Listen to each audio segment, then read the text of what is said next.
বন্ধুরা, আমরা কেমন আছো? আর আমি আবার এসে গেছি। আর আমি রান্না বসিয়ে দিয়েছি। আর এখানে ভাত হচ্ছে। আর এখানে আমি পোস্ত করবো বলে ঝিঙে কেটে নিয়েছি। আর এখানটা আমি পোস্ততে আলু দেবো আর পেঁয়াজ দেবো, দিয়ে পোস্তটা বসিয়ে দেবো।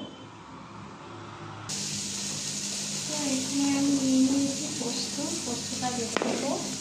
আর এখানে আমি নিয়ে নিয়েছি ভোলা মাছ শস্য ডাঁটা দিয়ে ঝাল হবে।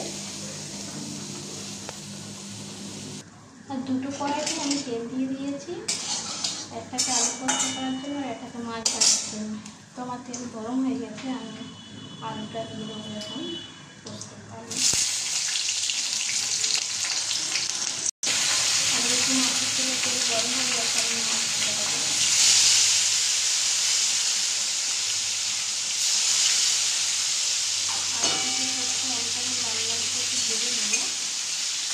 তারপরে ঝিঙেটা দিয়ে দেবো। তো মাছ আমার ভাজা হয়ে গেছে, আর মাছের দেবো করে আমি সব মাছগুলো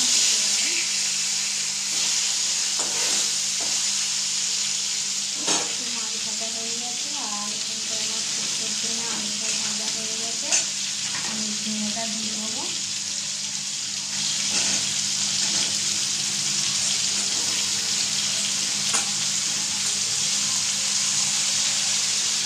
ঝিঙেটা দিয়ে দিলাম।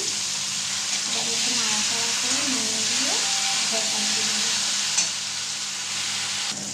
মাছ ভাজা হয়ে গেছে, আর দিয়ে দিলাম। আর আমি সর্ষেটা বেটে নিয়েছি, আর একটু টমেটো দেবো, দিয়ে ওটাকে কষতে থাকবো। তো সর্ষেটা আমি একটু দিয়ে দিয়েছি, আর এবার একটু নাড়াচাড়া করবো করে জল দেবো।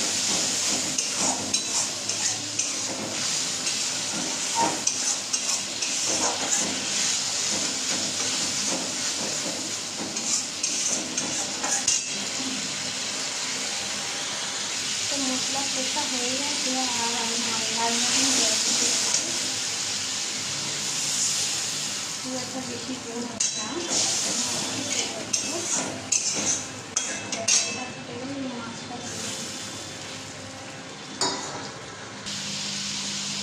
তো জলটা আমার ফুটে গেছে, আর একটু মাছগুলো দিয়ে দেওয়া হয়ে গেল।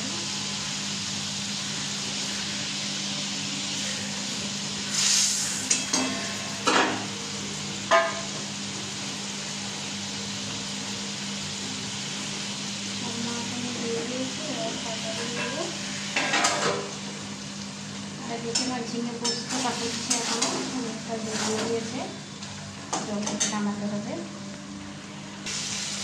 তো পোস্ত আমার বাটা হয়ে গেছে, আর মিক্সিতে আমি পোস্তটা বেটে দিয়েছিলাম, আমি পোস্তটা আমি ঢেলে দিলাম। আমার জলটা একদম শুকিয়ে গেছে, পোস্তটা দিয়ে মাছটা করে লাগিয়ে নেব। তো পোস্ত মাছ আমার হয়ে গেছে দুটো, আর আমি এখন লাগিয়ে নেব। মাছটাও হয়ে গেছে, এখানে পোস্তটা হয়ে গেছে, এবার আমি লাগিয়ে নেব।